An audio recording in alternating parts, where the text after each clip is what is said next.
چهارمین دیوی که سلیمان نبی در کتاب گویتیا احضار کرده سامیگیناست، مارکی بزرگ دوزخ که بر 31 سپاه از دیوان فرمانروایی میکنه. همه دانش‌های مقدماتی رو آموزش میده و با صدای خشن سخن میگه. میتونه روح مرده ها رو احضار کنه، نه برای ترس و شکنجه، فقط برای پاسخگویی.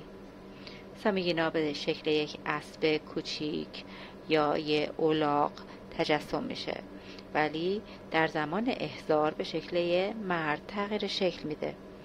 اون به همه خواسته ها پاسخ میده و تا وقتی که شخص راضی و خوشنود باشه ظاهر میمونه. اگر سوالی از یه عزیز از دست رفته داری، با سیجیل و ورد مخصوص سامیگینا اون رو احضار کن. با نجواگر همراه باشید.